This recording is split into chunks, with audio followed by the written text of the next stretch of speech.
face, I embrace debate. I don't make mistakes, I just make my case. Drops mic when I'm done, one more can I say? Not bite to my tongue, I don't like the taste. I'm on and I'm on and I own my opponent. I'm always in the zone, need a zone, out of zone. And then we could get it poppin', pick the topic. If you want to skip and Shannon, skip the hoppin'. Took these sports and made them pop it. Alright, undisputed.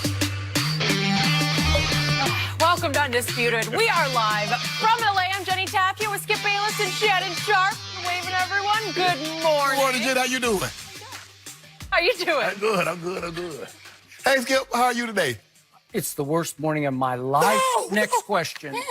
Remember last week? The worst. Now, Yeah.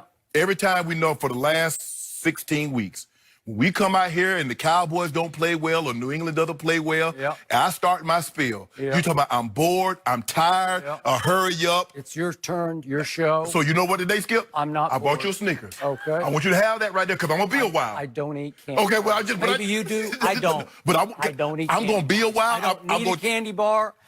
I need a vomit bucket. That's what I need. We gotta get Well, you I'm gonna keep this right here because Yeah. I'm gonna take my time, Skip. Couldn't keep my dinner down, couldn't keep my breakfast down. Oh. So I don't think I could definitely keep any Snickers This- down unless you want to see it a second time. Old Baptist minister Sharp today. I'm gonna bring the sermon to him today, Jenny. I'm gonna bring it to him today. All right. Well, I hope your stomach survives. You keep things in check. We have so much to get to today. Have Tom Brady and the Patriots fix their offense? Plus, we are going to give out some letter grades for both Dak Prescott and Carson Wentz, but we got to start by diving into what exactly happened between the Cowboys and Eagles. The Cowboys offense was held in check in Philly.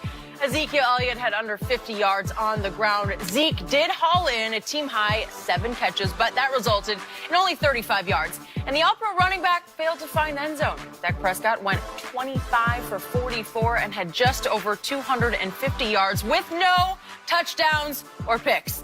On 4th down, with under 2 minutes left, Dak failed to connect with Michael Gallup for the potential game-time score, and Jerry Jones expected a better effort from his team. Take a listen. Very disappointed. We all expected to leave here as the NFC's champs. We're not. We thought we could come up here and play a better game than we played, and thought right up until the very end of the thing that we could come in and make some plays and get it done. Shannon, what happened yesterday? The team that had the better quarterback, the team that had the better structure, they won. Now, you see, therein lies the main problem for the Dallas Cowboys. Those are the very exact words Jerry Jones uttered, Skip, on that Thursday night after Chicago. Remember, he said, I thought we could come up here and get this win against a very good Chicago Bears football team. You see, what happens is the Cowboys want to be contenders. They want people to think of them as contenders, but you got to put the work in. You can't talk about it. Jerry Jones has built these expectations so high. Remember in training camp, Skip, this is the best, talent. Only my Super Bowl teams, I've been around those Super Bowl teams, and this is the kind of talent that he has. So he amped up expectations.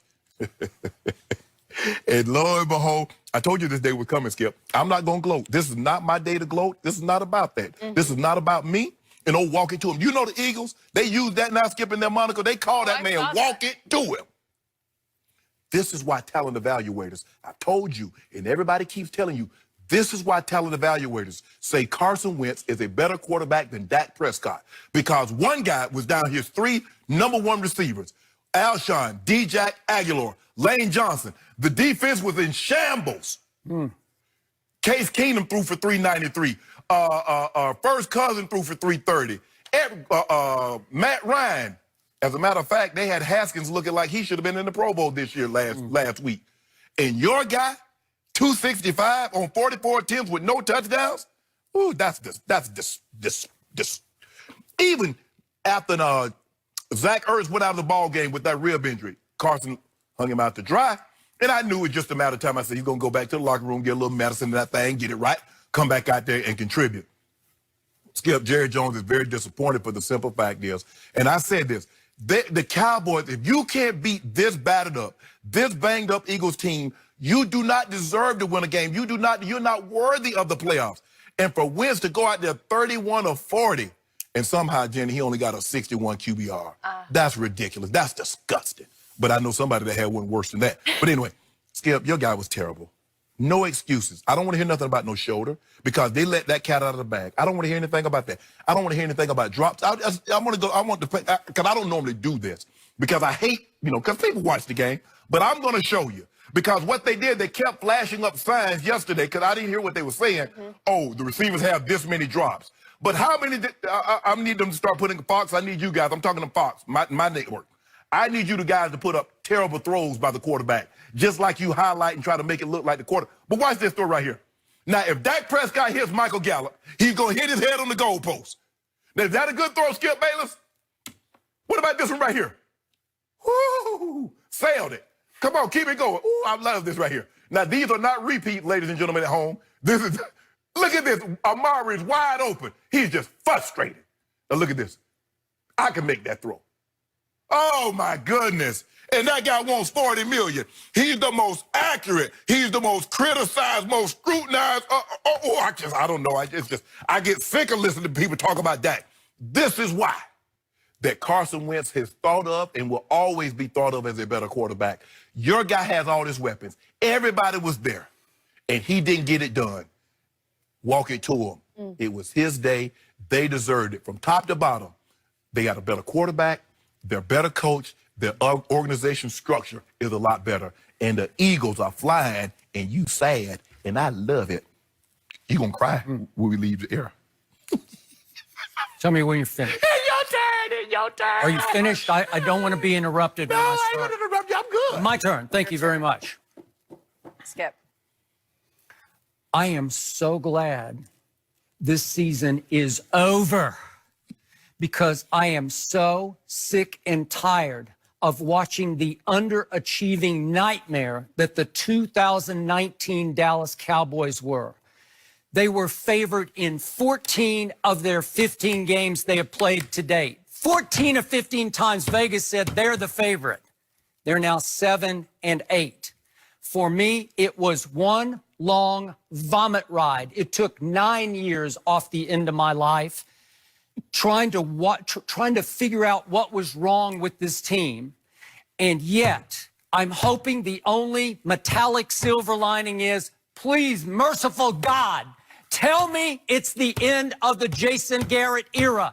I have seen enough, and I'm going to say it one more time. I called for his job after his second full season, 2012, in which he went 8 for 8 and lost a second straight year of losing a division-deciding game in December. He's now lost 4 in 9 years, the division-deciding games in December. He should have been gone a long time ago, and I blame only one man for keeping him afloat, his puppet. Jerry Jones, the puppet master, is responsible for all of the above. Once again, my team came out flat and lifeless at kickoff. Once again, I had to sit back. I know it from the first snap of the game. Uh-oh. Here we go again. Another disaster. They gave up 125 Eagles yards in the first 2 Eagles possessions and fell right behind, as they often do, 10-0. And I'm saying, where's the urgency? Where's the emotion? Clearly, Doug Peterson had his team far readier to play than Jason Garrett had his team ready to play. And yet, my quarterback hung in. And I don't care what you say, my quarterback before the biggest game of the year could not practice all last week because he had a banged up shoulder that required a cortisone shot on Thursday and pain-killing injections before the game and at halftime yesterday. And given that degree of difficulty, I thought he actually hung in and played pretty well. Not great. He missed several throws. He missed Tavon Austin late, but he also made a whole bunch of other throws that kept him afloat, including 4 straight at the end of the half that set up the field goal that cut it to 10-6. And guess what, boys and girls?